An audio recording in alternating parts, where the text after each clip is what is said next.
Assalamualaikum warahmatullahi wabarakatuh. Kami dari kelompok 4 akan mempresentasikan mengenai sistem sirkulasi atau sistem peredaran darah pada hewan. Sebelumnya, perkenalkan terlebih dahulu, saya Alfiatur Rahmania, NIM 4, dan teman-teman saya ada Indria Alvinda, NIM 11, Mailania Maya Sofa, NIM 19, Istia Nurhayati, NIM 25, dan Putri Linda Riani, NIM 32. Oke, pembahasan yang pertama yaitu tentang jantung. Jantung adalah salah satu organ yang terdapat pada manusia dan hewan yang memiliki peran dalam sistem peredaran darah. Nah, jantung ini juga memiliki tugas utama, yaitu memompakan darah yang kaya akan oksigen dan nutrisi melalui arteri besar atau aorta ke seluruh bagian tubuh. Nah, jantung sendiri itu terbagi atas 4 ruang. Ada serambi kanan, serambi kiri, bilik kanan, dan bilik kiri. Nah, pada bagian bilik atau ventrikel jantung itu berdinding lebih tebal dibanding pada serambi jantung. Karena apa? Karena pada bagian bilik itu untuk memompakan darah ke seluruh tubuh. Nah, selanjutnya yaitu bagian-bagian dari jantung. Yang pertama ada atrium. Atrium sendiri itu dibagi menjadi 2, atrium kanan dan atrium kiri. Pada atrium kanan itu sebagai penampung darah rendah oksigen dari seluruh tubuh. Kemudian darah tadi itu dipompakan ke vertikel kanan melalui kutub dan selanjutnya ke paru-paru. Sedangkan pada atrium kiri itu menerima darah yang kaya akan oksigen dari paru-paru melalui 4 buah vena pulmonalis, dan kemudian darah tadi akan dialirkan ke ventrikel kiri melalui kutub dan selanjutnya ke seluruh tubuh melalui aorta. Nah, pada kedua atrium kanan dan atrium kiri tadi itu dipisahkan oleh sekat, yaitu septum atrium. Nah, yang kedua yaitu ada ventrikel.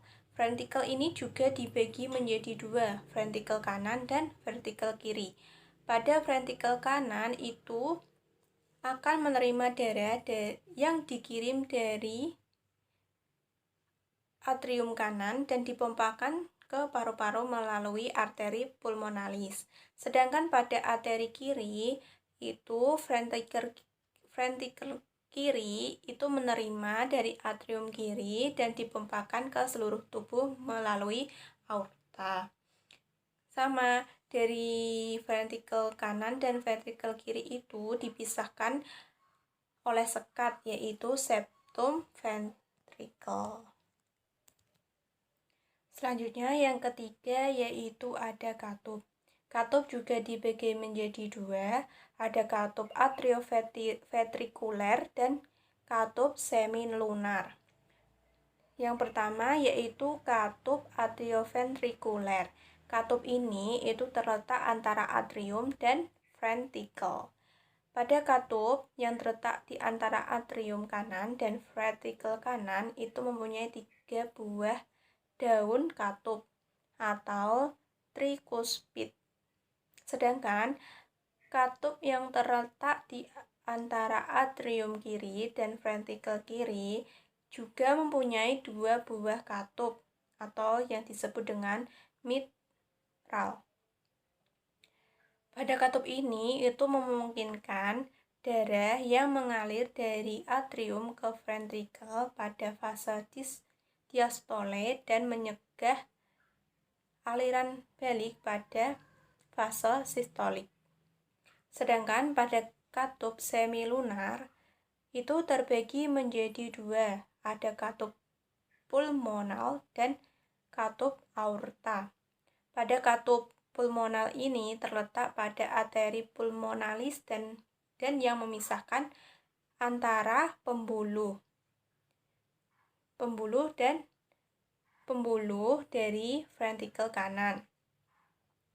Sedangkan pada katup aorta itu terletak antara ventrikel kiri dan aorta. Pada kedua katup tadi itu mempunyai bentuk yang sama, yaitu terdiri dari 3 buah katup yang simetris. Pada adanya katup ini itu akan memungkinkan darah mengalir dari masing-masing ventrikel ke arteri selama fase sistol dan menyegah aliran balik pada waktu diastol. Pada pembukaan katup itu terjadi pada waktu ventrikel berkontraksi, di mana tekanan ventrikel ini itu lebih tinggi dari tekanan di dalam pembuluh darah arteri. Nah, pada mekanisme kerja jantung, darah dari paru-paru kemudian masuk ke serambi kiri dan diteruskan ke bilik kiri, selanjutnya dipompa keluar jantung menuju ke seluruh tubuh. Kemudian darah dari seluruh tubuh akan kembali ke jantung, kemudian masuk dari serambi kanan dan masuk ke bilik kanan, kemudian dipompa keluar jantung menuju paru-paru. Nah, saya akan menjelaskan dua contoh sistem peredaran darah dari hewan invertebrata. Ada Annelida dan Arthropoda. Pada Annelida, peredaran darahnya itu merupakan sistem peredaran darah yang tertutup. Arah aliran darah itu dari lengkung aorta, kemudian pembuluh darah ventral, selanjutnya pembuluh kapiler atau seluruh jaringan tubuh, pembuluh dorsal, dan lengkung aorta atau pembuluh jantung. Nah, pada alat transportasi Annelida itu terbagi menjadi 3. Ada pembuluh darah yang terdiri atas pembuluh darah dorsal atau punggung, yang kedua pembuluh darah ventral atau perut, dan pembuluh darah kapiler yang menghubungkan antara pembuluh darah punggung dan pembuluh darah perut. Kemudian ada lengkung aorta yang berfungsi sebagai jantung. Nah, sistem peredaran darah Annelida yang pertama yaitu cacing tanah akan menyerap oksigen melalui seluruh tubuhnya. Kemudian oksigen tersebut masuk ke dalam pembuluh darah kapiler. Selanjutnya, oksigen yang diangkut oleh darah melalui pembuluh darah punggung tadi akan menuju ke lengkung aorta. Lengkung aorta ini itu memiliki fungsi sebagai jantung. Nah, dari lengkung aorta tadi, darah akan mengalir ke tubuh bagian depan dan bagian belakang melalui pembuluh perut. Nah, kemudian dari pembuluh perut tadi, darah melalui kapiler kemudian masuk ke pembuluh punggung. Selanjutnya, darah akan mengalir ke lengkung aorta. Nah, pada gambar ini itu, yang tadi kan pertama, cacing akan menyerap oksigen melalui seluruh tubuhnya. Dan oksigen tadi itu akan masuk ke dalam pembuluh kapiler. Ini ya. Selanjutnya, oksigen yang diangkut tadi, maksudnya yang diangkut oleh darah, itu melalui pembuluh darah punggung. Kemudian, dari pembuluh punggung tadi akan menuju ke lengkung aorta di sini. Ini pembuluh punggung. Nah, lengkung aorta itu berfungsi sebagai jantung. Dari lengkung aorta, darah akan mengalir ke tubuh bagian depan dan bagian belakang melalui perut. Dari pembuluh perut ini melalui kapiler akan kemudian masuk ke pembuluh punggung. Selanjutnya, darah akan mengalir lagi ke lengkung aorta. Contoh yang selanjutnya yaitu arthropoda. Pada arthropoda ini itu memiliki sistem peredaran darah meliputi jantung dan arteri, sedangkan vena atau pembuluh baliknya itu tidak ada. Peredaran darah arthropoda merupakan sistem peredaran darah terbuka. Darah akan kembali ke jantung melalui rongga-rongga tubuh atau hemosol. Contohnya pada serangga, itu pada belalang. Nah, sistem transportasi belalang itu terdiri atas jantung dan pembuluh darah. Jantung belalang berbentuk tabung panjang yang terdiri dari beberapa gelembung pembuluh darah dan terletak di daerah punggung di atas saluran pencernaan. Di sini ya, sekitar sini. Kemudian sistem peredaran darah pada belalang, pada saat jantung pembuluh ini berdenyut, darah akan keluar dari jantung pembuluh ke bagian depan melalui aorta. Kemudian darah tadi keluar dari pembuluh darah, kemudian masuk ke hemosol atau rongga tubuh. Hemosol ini terdiri dari beberapa ruang atau rongga yang disebut dengan sinus. Kemudian darah yang membawa sari-sari makanan ke sel-sel tubuh dan mengambil sisa metabolisme. Darah dari jaringan-jaringan tubuh masuk ke dalam jantung melalui lubang-lubang halus pada pembuluh. Dari jantung, darah akan dialirkan ke jaringan-jaringan tubuh. Dan selanjutnya itu berputar selama proses peredaran darah pada belalang itu berlangsung. Darah pada belalang itu tidak dapat mengikat oksigen karena tidak mengandung hemoglobin. Pada struktur jantung pembuluh darah pada belalang yang dipompa oleh jantung keluar dari dalam pembuluh darah atau peredaran darah terbuka. Darah yang beredar tadi yang berlangsung di luar pembuluh darah itu disebut dengan hemolimfe. Saya akan melanjutkan menjelaskan mengenai sistem peredaran darah pada aves. Nah, di sini saya memberi contoh yaitu burung. Nah, peredaran darah burung tersusun oleh jantung sebagai pusat peredaran darah dan pembuluh-pembuluh darah. Nah, jantung terdiri dari 2 serambi yang berdinding tipis dan 2 buah bilik yang berdinding tebal. Darah pada burung tersusun oleh eritrosit berbentuk oval dan berinti. Jadi darahnya burung ini itu dia tersusun oleh eritrosit atau sel darah merah. Dia itu bentuknya oval dan berinti.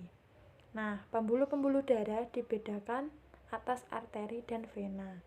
Nah, arteri yang keluar dari bilik kiri ada 3 buah, yaitu arteri anonim yang bercabang lagi menjadi arteri-arteri yang memberi darah ke bagian kepala, otot terbang, dan anggota depan, dan sebuah aorta yang merupakan sisa dari arcus aorticus yang menuju ke kanan, sedangkan arcus aorticus yang menuju ke kiri itu mereduksi. Nah, pembuluh nadi yang keluar dari bilik kanan hanya satu, yakni arteri pulmonalis atau pembuluh nadi paru-paru, yang kemudian bercabang menuju paru-paru kiri dan kanan.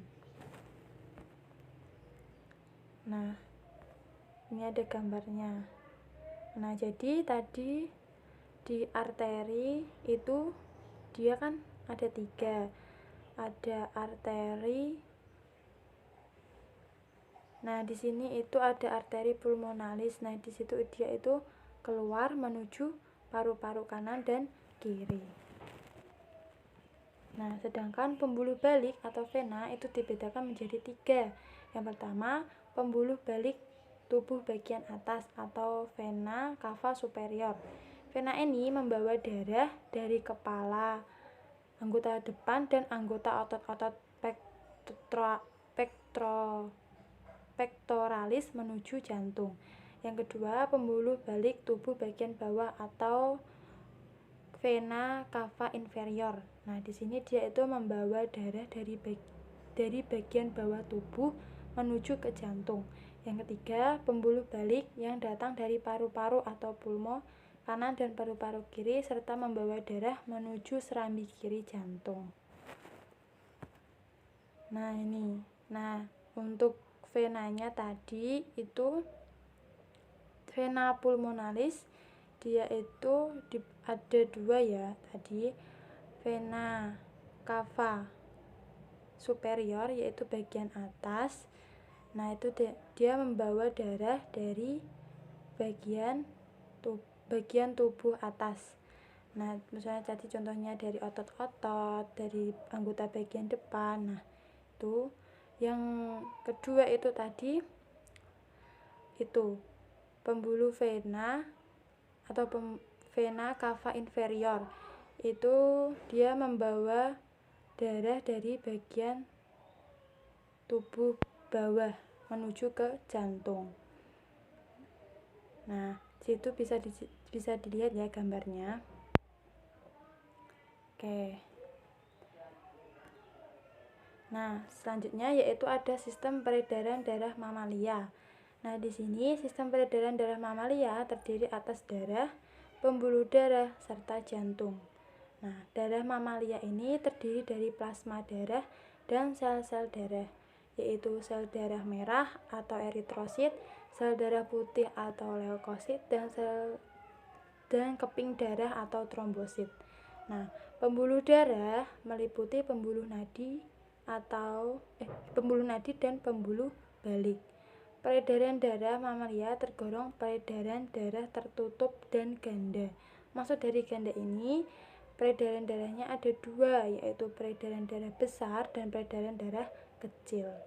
Nah, jantung sebagai alat pompa sekaligus alat isap memiliki 4 ruang yang sempurna. Pada sekat antara serambi kanan dan bilik kanan terdapat valvula tricuspidalis, sedangkan antara serambi kiri dan bilik kiri terdapat valvula bicuspidalis atau katup mitral. Keadaan jantung saat mengempis atau kontraksi disebut sistol dan saat mengendur atau relaksasi disebut diastol. Nah, peredaran darah mamalia merupakan peredaran darah tertutup. Nah, tadi kenapa kok bisa dikatakan peredaran tertutup? Karena darah yang dialirkan dari dan ke seluruh tubuh melalui pembuluh darah dan darah mengalir melewati jantung sebanyak 2 kali. Nah, berdasarkan sirkuit aliran darah, sistem peredaran darah mamalia dibedakan menjadi 2, yaitu peredaran darah kecil dan peredaran darah besar. Peredaran darah kecil itu dimulai dari bilik kanan, terus ke arteri pulmonalis, ke pulmo atau paru-paru tadi, terus ke vena pulmonalis, terus ke serambi kiri. Sedangkan kita coba lihat gambarnya dulu. Nah, ini berarti dia dimulai dari apa tadi? Bilik kanan. Nah, bilik kanan berarti ventrikel kanan. Nah, dia menuju ke arteri pulmonalis ini.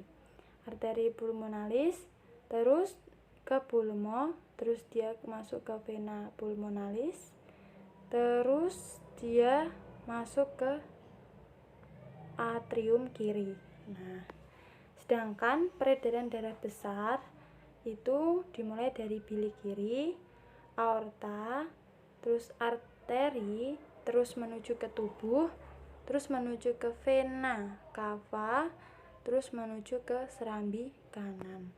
Nah, di sini bisa dilihat, jadi dia melanjutkan berarti dari ventrikel kiri, terus dia masuk ke aorta, setelah itu masuk ke arteri, setelah masuk ke arteri menuju ke tubuh, dia masuk ke vena cava, terus menuju ke atrium kanan. Nah, itulah peredaran darah besar. Nah, selain darah, ada pula suatu cairan yang mengalir di seluruh jaringan tubuh, namun tidak selalu mengalir dalam pembuluh, yaitu namanya cairan limfa.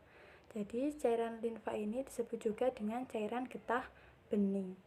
Cairan limfa mengandung sel darah putih, fibrinogen, dan keping darah. Yang ketiganya berfungsi dalam proses pembekuan darah dan mencegah infeksi.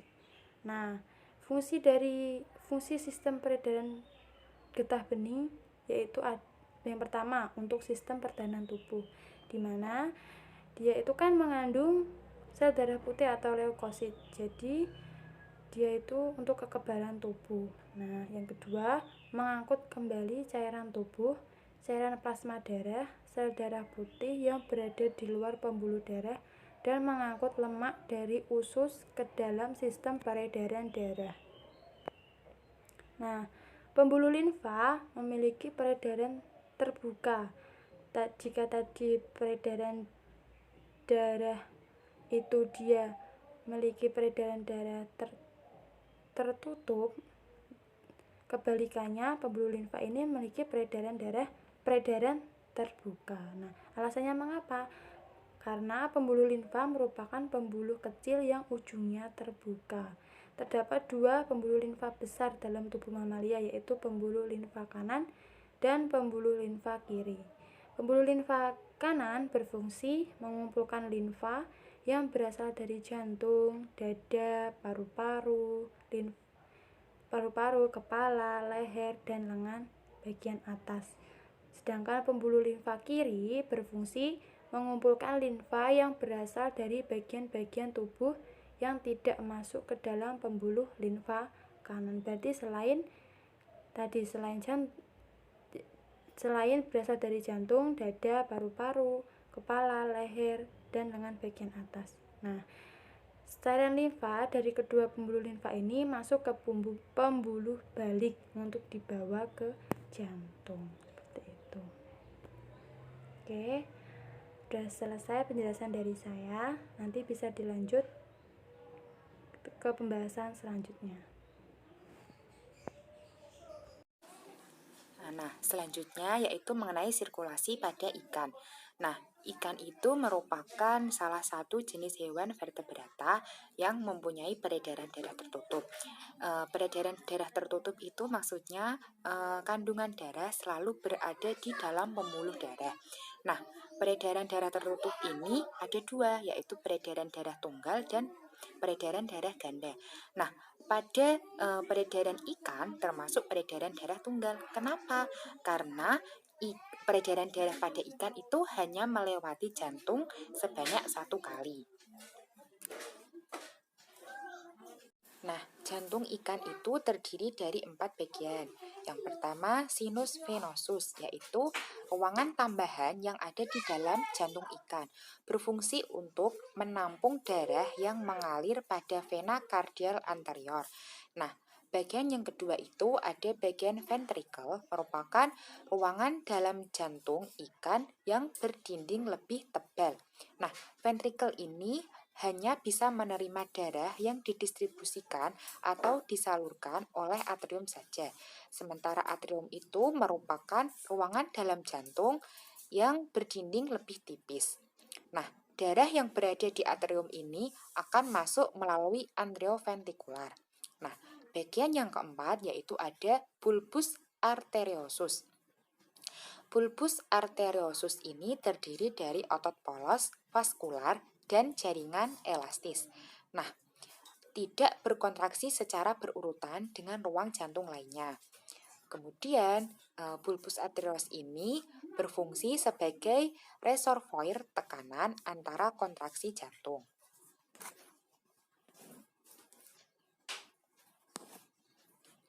Jadi, jantung ikan itu merupakan struktur otot sederhana yang terletak di belakang atau di bawah insan.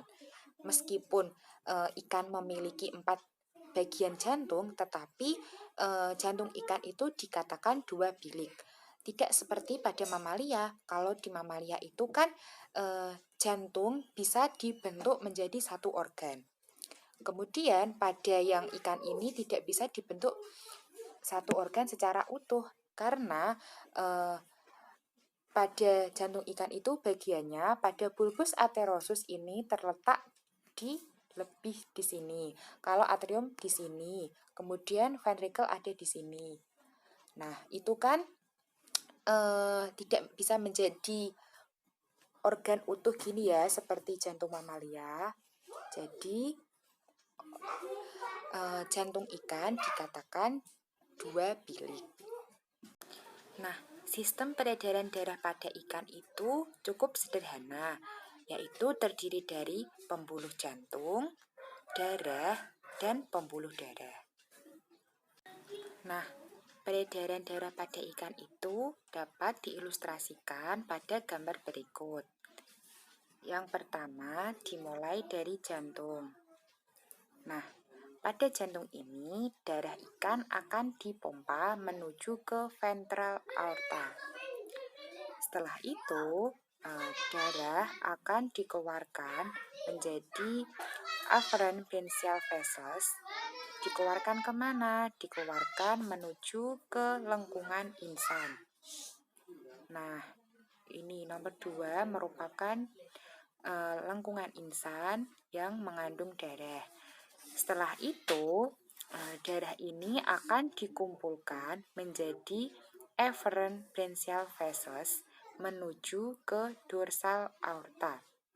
Nah, setelah sampai ke dorsal aorta ini, kemudian darah akan didistribusikan ke seluruh jaringan sistemik oleh dorsal aorta.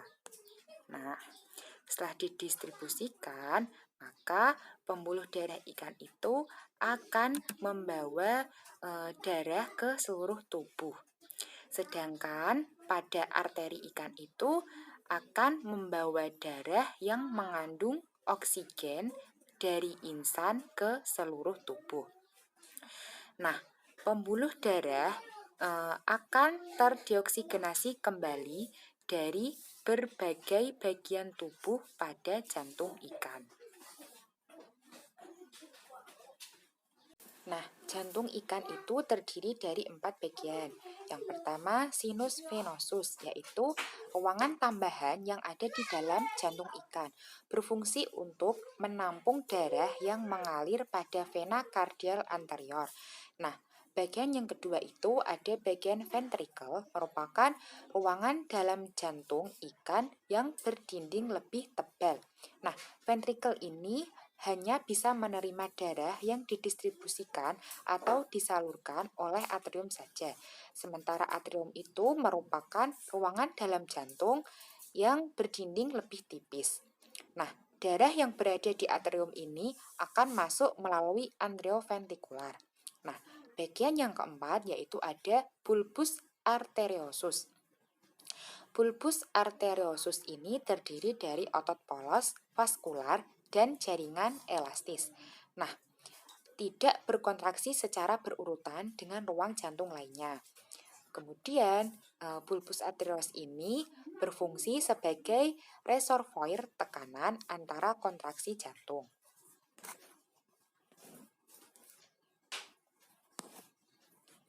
Jadi, jantung ikan itu merupakan struktur otot sederhana yang terletak di belakang atau di bawah insan. Meskipun ikan memiliki 4 bagian jantung, tetapi jantung ikan itu dikatakan 2 bilik. Tidak seperti pada mamalia. Kalau di mamalia itu kan jantung bisa dibentuk menjadi satu organ. Kemudian pada yang ikan ini tidak bisa dibentuk satu organ secara utuh karena pada jantung ikan itu bagiannya pada bulbus atherosus ini terletak lebih di sini. Kalau atrium di sini, kemudian ventricle ada di sini. Nah, itu kan tidak bisa menjadi organ utuh gini ya, seperti jantung mamalia. Jadi jantung ikan dikatakan dua bilik. Pada umumnya, ikan itu memiliki jantung yang lebih kecil dan curah jantungnya juga relatif lebih kecil jika dibanding dengan mamalia, walaupun ukuran tubuh mereka sama. Nah, ikan juga mempertahankan tekanan arteri yang lebih rendah, yaitu sekitar rata-ratanya 20 ml merkuri sampai 90 ml merkuri. Nah, sekarang kinerja jantung. Spesies ikan yang berbeda itu akan menunjukkan kisaran yang lebih luas dan lebih menarik. Nah, kinerja jantung akan berkorelasi dengan bagaimana si ikan itu aktif. Apabila si ikan itu aktif, maka kinerjanya akan lebih besar. Nah, spesies yang relatif tidak aktif dan cenderung lamban akan memiliki jantung yang relatif lebih kecil, kemudian sedikit perkembangan miokardiumnya, dan tentunya curah jantungnya juga lebih rendah. Sedangkan spesies yang mempunyai keaktifan maka cenderung memiliki jantung yang lebih besar, perkembangan hebat dari miokardiumnya, dan tinggi akan curah jantungnya. Nah, contohnya yaitu pada ikan aktif, yaitu ikan tuna. Ikan tuna ini merupakan ikan yang sangat aktif di antara semua ikan pada peredaran darah mereka. Nah, tuna sirip kuring dan cakalang ini memiliki curah jantung yang spesifik berat ketika beristirahat yang 2 kali lipat itu lebih tinggi dari ikan yang lain. Nah, tekanan darah aorta ventral mereka juga memiliki 2 kali lebih tinggi dari ikan pada ikan lain. Juga tunasnya di antara ikan-ikan lain memiliki jumlah hemoglobin tertinggi per unit volume darah. Jadi si ikan tuna ini tidak hanya menggunakan sistem pernafasan yang paling canggih saja yang dimiliki, tetapi juga mengeksploitasi kedua faktor untuk mempertahankan tingkat ketinggian pengiriman O2 ke jaringannya. Nah, ikan ini akan memompa darah dengan sangat cepat dan setiap unit volume darah itu mampu menghantarkan O2 dalam jumlah yang lebih besar atau lebih tinggi. Jadi, tuna ini merupakan contoh ikan aktif yang berbeda dengan ikan yang lain. Selanjutnya yaitu plastisitas dan adaptasi jantung ikan yang sangat luar biasa. Nah, pada saat ini berbagai populasi salmon di Sungai Fraser dari British Columbia ini telah dipelajari. Nah, pada saat pemijahan, populasi ikan yang berada di Sungai Fraser ini berbeda pada ikan di tempat lain, yaitu ikan harus berenang lebih dari 1000 km untuk bertelur. Sedangkan ikan lainnya di tempat lain itu mereka hanya berenang sekitar 100 km saja. Nah, jadi ikan salmon ini di Sungai Fraser ini sangat luar biasa ya mengenai adaptasi jantungnya. Nah, kemudian tidak hanya manusia saja yang perlu olahraga, tetapi ada juga spesies ikan yang melakukan latihan olahraga. Nah, selama berolahraga, beberapa spesies itu menekankan peningkatan stroke volume untuk meningkatkan curah jantungnya. Nah, sementara yang lain menekankan peningkatan detak jantungnya. Misalnya nih, pada ikan trout pelangi yang seringkali menjadi model spesies untuk studi olahraga. Rata-rata meningkatnya curah jantung sekitar 3 kali lipat lebih cepat dari pada saat mereka berenang. Nah, ketika mereka berenang biasa itu kan kecepatannya standar ya. Tetapi setelah berolahraga itu ikan akan lebih curah jantungnya itu akan lebih tinggi 3 kali lipat. Nah, ikan pelangi juga akan mendioksigenasi darah selama latihan lebih banyak juga daripada saat beristirahat. Sehingga peningkatan pengangkutan O2 per unitnya itu volume sebanyak 2 kali lipat lebih besar.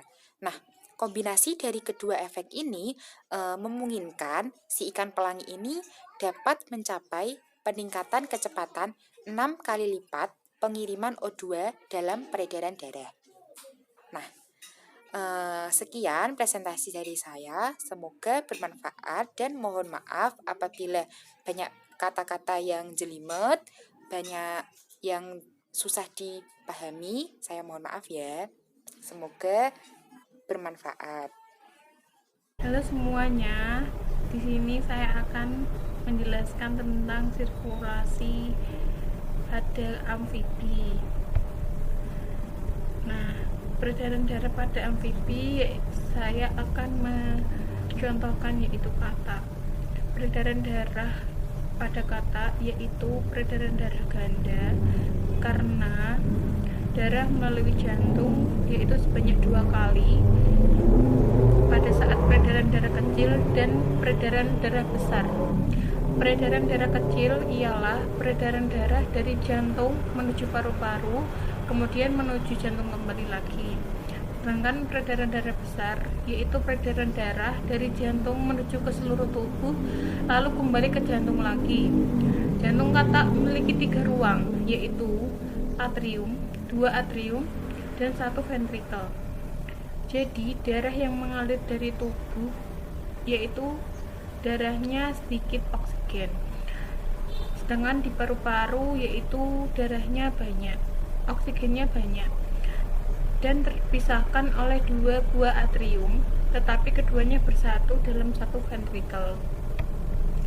Nah, pada jantung kata terdapat muara dari vena cava anterior dan vena cava posterior, yaitu berupa suatu gelembung yang disebut sinus venosus. Anterium kanan menerima darah sedikit sekali karena dari pembuluh darah balik vena yang berasal dari seluruh tubuh kecuali paru-paru. Sedangkan darah dari paru-paru yaitu kaya akan oksigen dan dialirkan ke atrium kiri. Darah dari 2 atrium kemudian mengalir ke 1 ventrikel. Kontraksi ventrikel ini akan mendesak darah ke sebuah pembuluh yang bercabang-cabang menjadi cabang kiri dan kanan. Masing-masing dari cabang ini langsung bercabang-cabang menjadi 3 arteri pokok. Nah, arteri anterior mengalirkan darah ke kepala dan otak kata. Cabang tengah yaitu lung aorta mengalirkan darah ke jaringan interna dan alat dalam badan. Darah dari bagian anterior kembali ke jantung melalui vena cava anterior dan dari tubuh bagian belakang melalui vena cava posterior yaitu bermuara pada sinus tadi venosus dan masuk ke jantung melalui atrium kanan.